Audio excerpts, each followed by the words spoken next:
In 2013, a British martial artist walked into a Warner Brothers audition room to read for Batman. He'd been training in martial arts since age 10. Black belt by 19, master of Taekwondo, Kickboxing, Judo, Krav Maga, Capoeira, Ninjutsu. He could do things on camera that required no stunt doubles, no CGI, no tricks. The audition footage would later leak online, and fans who saw it started a campaign, Atkins for Batman.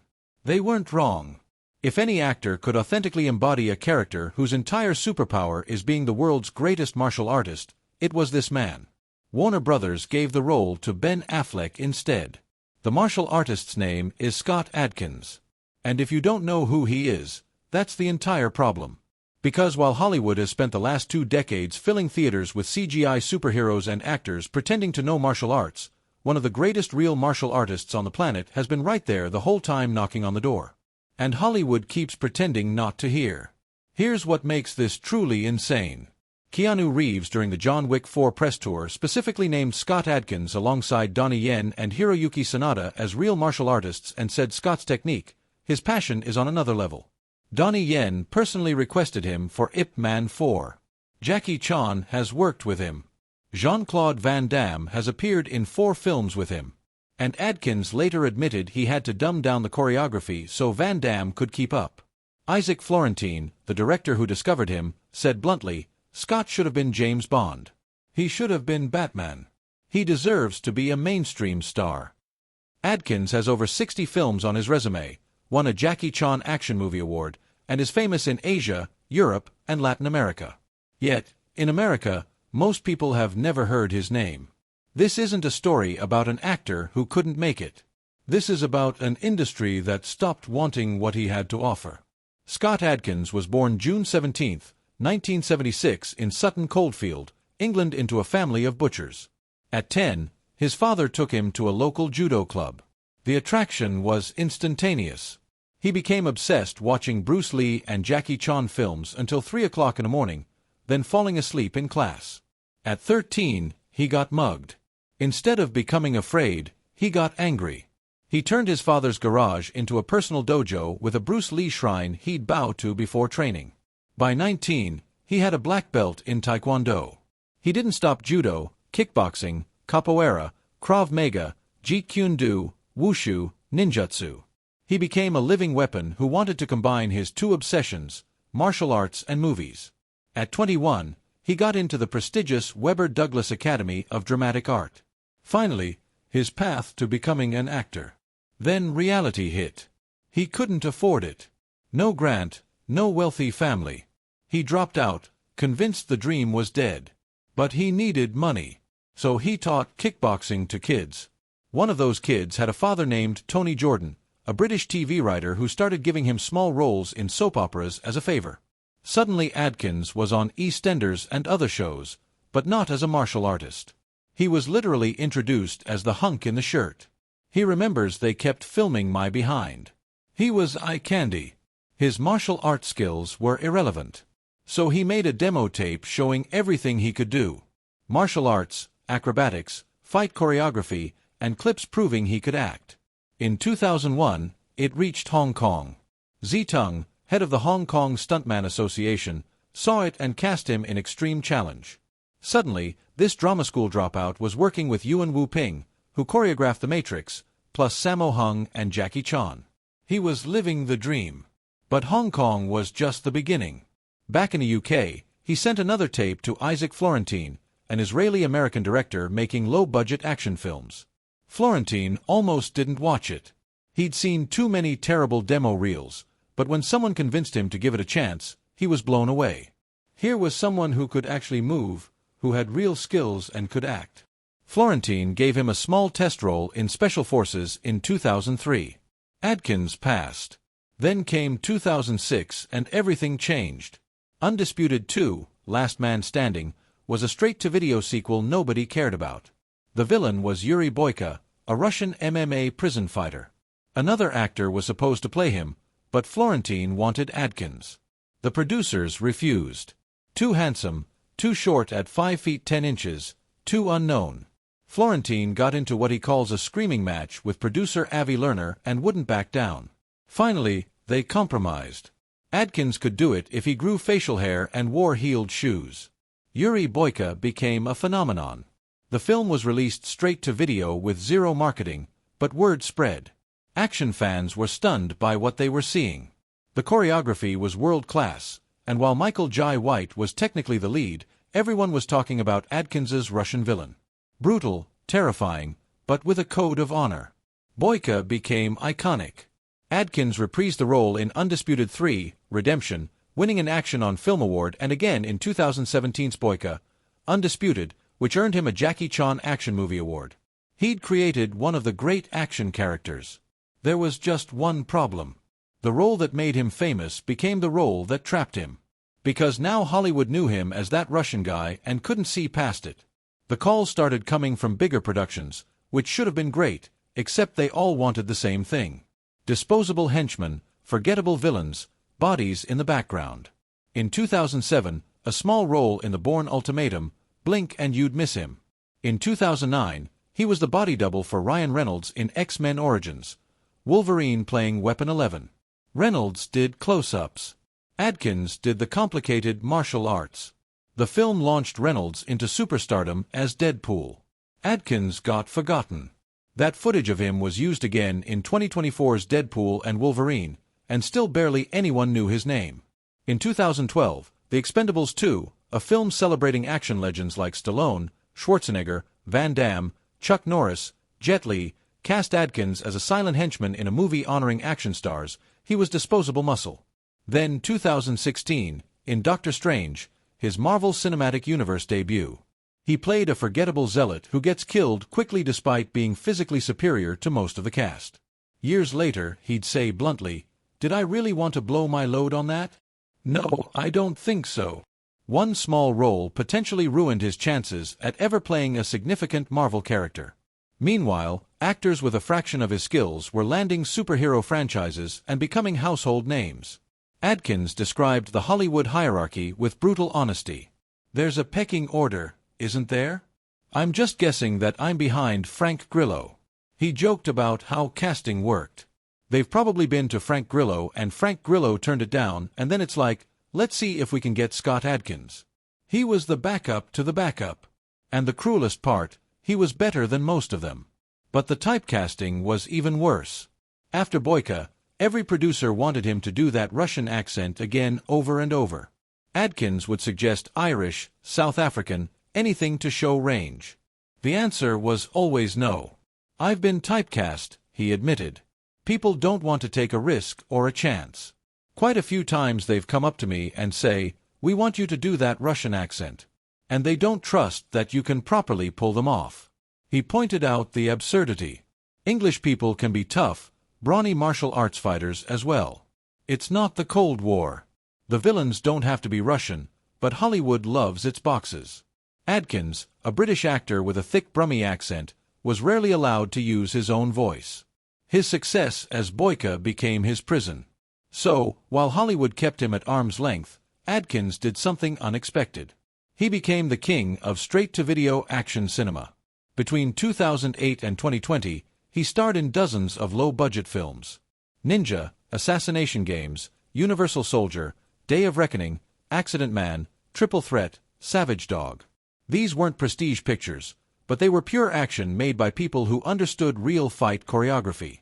The budgets were tiny, around $1 million. The schedules were brutal. "Killing myself to shoot it in 18 days, he said.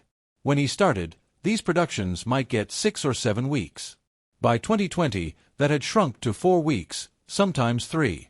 Budgets are tighter and schedules are tighter. Then you have someone download your movie for free and complains it looks cheap. But these films let him do what he loved. Perform real action on camera. No CGI, no stunt doubles, no wire work unless absolutely necessary. Just pure martial arts skill." The dedicated fan base noticed. Action fans worldwide recognized him as one of the last true martial artists making films in the classic tradition. His net worth only $2 to $4 million despite 60-plus films. A-list action stars make $20 million for a single film. Adkins was making a living, but the straight-to-video stigma meant Hollywood still didn't take him seriously. Yet behind the scenes, The people who mattered knew exactly who he was. When Donnie Yen made Ip Man 4 in 2019, he personally requested Adkins. Yen later recommended him to John Wick 4 director Chad Stahelski. When asked about choreographing with Van Damme, Adkins revealed, "With Jean-Claude, to be honest, I have to dumb it down a little bit to cater for him. I'm afraid to say because we're from different eras." Think about that. Scott Adkins was so skilled he had to simplify choreography so Van Damme could keep up. And Isaac Florentine practically begged the industry to wake up. Scott should have been James Bond. He should have been Batman because people will see someone who not only can act but can move like nobody else with no stunt guys and no doubles. He deserves to be a mainstream star. But here's what really explains what happened to Scott Adkins, and it has nothing to do with his talent. The entire industry shifted under his feet. Adkins himself explained it. The days of the action star are finished. The comic books came along and CGI made it possible to replace someone's face. They get a stunt guy to take off the hood and it's an Oscar winner. People don't care, I suppose, but I care. In the 1980s, you needed real action stars. Schwarzenegger, Stallone, Van Damme. These men had to possess actual physical skills because the technology to fake it didn't exist. Back in the 80s, you needed the real action guys with the real physiques, not strap-on bodysuits, guys like Arnold Schwarzenegger and Sylvester Stallone. That became the genre of 80s action movies. Everything changed with The Matrix in 1999. Suddenly, with wirework and CGI, you could make Keanu Reeves look like a martial arts master. The Bourne films prove that with training, tight editing, and shaky cameras, actors like Matt Damon could deliver convincing fights. So, it's different now. They can train actors to do their own fights convincingly on screen. So, those guys aren't needed anymore. Why hire someone who actually knows Kung Fu when you can hire a famous actor and use CGI, stunt doubles, and clever editing? Why risk someone unknown when you can put a household name in a motion capture suit? Adkins became obsolete not because he lacked skill, but because skill stopped mattering. His entire value proposition, authenticity, was rendered meaningless by technology and franchise branding. So, in 2023, when Chad Stahelski finally called about John Wick, Chapter 4, it seemed like the break he'd been waiting for. Adkins had been begging for a role since the first film. This was it. A major theatrical release, a beloved franchise. There was one catch. Yeah, but the only catch is, do you want to play this character? I've got this idea of you playing this character. You're going to be in a fat suit. Adkins didn't hesitate. If that's what it took, he'd do it. The character was Killa, an obese German mob boss. To become him, Adkins endured 3.5 hours of prosthetics every day. Fat suit, prosthetics, cooling suit underneath with an apparatus plugged into an ice bucket to prevent overheating. Every physical attribute that made Scott Adkins who he was, his physique, his features, his mobility buried under latex and padding. He committed completely, created a Mike Tyson-inspired fighting style that sold the idea of a heavy man who still knew how to bring it. The result, one of the franchise's most memorable villains. Killa stole scenes from Keanu Reeves. Critics and audiences loved him. The problem, most had no idea it was Scott Adkins, his biggest mainstream role, his juiciest part in a major theatrical release. And he was completely unrecognizable. He joked, "It's like, oh, that fat guy was good at martial arts. I've never seen him before." 20 years trying to break into mainstream Hollywood, and when he finally did it, no one could see his face. There's a story that captures this perfectly. He took his 11-year-old daughter to see the Batman at a cinema. They were stopped because she was too young for the rating. Adkins protested, but the employee didn't recognize him. "I don't think the guy knew who I was, and I wasn't about to go, 'Do you know who I am?'" Then he added with his self-deprecating humor, "I was almost Batman." Except it wasn't really a joke. Because Scott Adkins really had auditioned for Batman in 2013 for Batman v Superman. The audition footage showed him moving with the intensity and physicality that Batman should have. Fans saw it and started #Adkins for Batman. Batman's entire foundation is being the world's greatest martial artist. No superpowers, just skill. If any actor could embody that authentically, it was Adkins. But Warner Brothers went with Ben Affleck, Someone who'd need stunt doubles to fake what Adkins could do for real. When James Gunn announced casting for a new Batman, people asked if Adkins would audition again. His response, "I'll just say no. I'll just go with no. I'll just be happy to get some nice roles in bigger movies."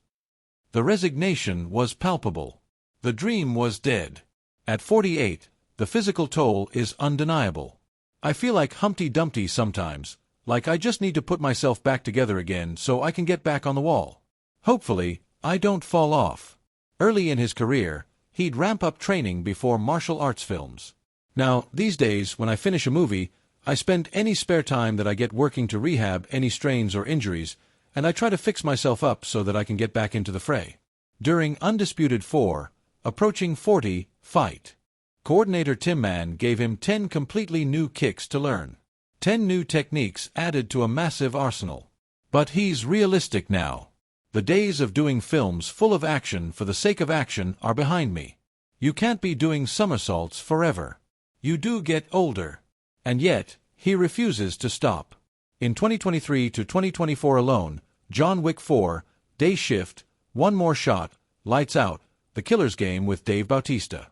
Currently filming Diablo with Marco Zehrer, Skyline, Warpath with Icarus, Reckless, Day of Reckoning, Kickboxer, Armageddon, plus The Instigators with Ben Affleck and Matt Damon, playing Affleck's brother in a crime thriller, finally sharing screen time with A-listers as something other than a henchman.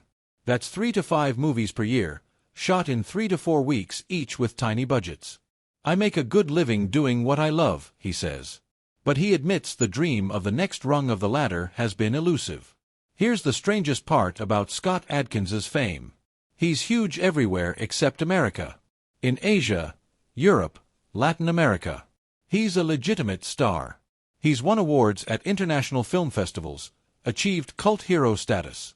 Yet, in America, the country whose industry employs him, most people don't know his name. Even fans of Boyka sometimes don't recognize him because he bulked up for that role. Fans approach him and then feel disappointed. You're not Boyka. The character is more real than the actor. He's been called the last true action hero by Men's Health and one of the greatest living martial artists actors and arguably the most prolific by critics. Keanu Reeves put him alongside Donnie Yen. Yet, he can't get recognized at a movie theater. When asked about fame, Adkins is conflicted. "I would choose to be more famous, I suppose, because you're reaching for it, aren't you? You want better opportunities, better movies to be in. But maybe I'd regret it. Who knows? Probably. There would be some regrets, I'm sure." He imagines the paparazzi, the loss of privacy, family routines destroyed. There would be a trade-off. There are moments he's grateful he's only Scott Adkins, able to live quietly with his wife and 2 kids near Birmingham. But that gratitude doesn't erase the frustration. "I'm still waiting for my shot. I feel like I've been a little hard done by. I feel I haven't had a fair crack of the whip." Scott Adkins isn't just an underappreciated actor. He's evidence of what Hollywood has become. In an industry dominated by CGI, stunt doubles, and manufactured abilities, there's no room for genuine martial artists anymore. The Batman he auditioned for, the Bond that Isaac Florentine insists he should have played, the leading roles that kept going to others, these weren't rejections of Scott Adkins. They were rejections of what he represents. Real action stars with real skills became obsolete in the age of digital effects and franchise branding. Hollywood would rather hire a famous face and fake the action than risk an unknown who can actually do it. At 48, Adkins is still fighting, still making movies, still proving himself to an industry that's made clear it doesn't want what he's offering. He's the last of a dying breed, a throwback to when action stars had to actually know how to fight when what you saw on screen was real. Isaac Florentine's words echo, "He deserves to be a mainstream star." But deserve has nothing to do with it. Hollywood doesn't care about deserve. It cares about brand recognition, about playing it safe, about CGI replacing risk. And the saddest part, Scott Adkins knows it. You hear it when he talks about action stars being finished, when he jokes about almost being Batman, when he admits he's still waiting for a shot he probably won't get. He'll keep making his films, keep performing his own stunts, keep being genuine in an industry built on illusion. And maybe decades from now, when audiences are hungry for authenticity again, they'll look back and realize what they missed. They'll discover Scott Adkins, the modern martial artist who was always right there, who had everything action cinema needed, who knocked on Hollywood's door for 20 years while Hollywood pretended not to hear. By then, it'll be too late. But at least history will remember what his own era refused to see.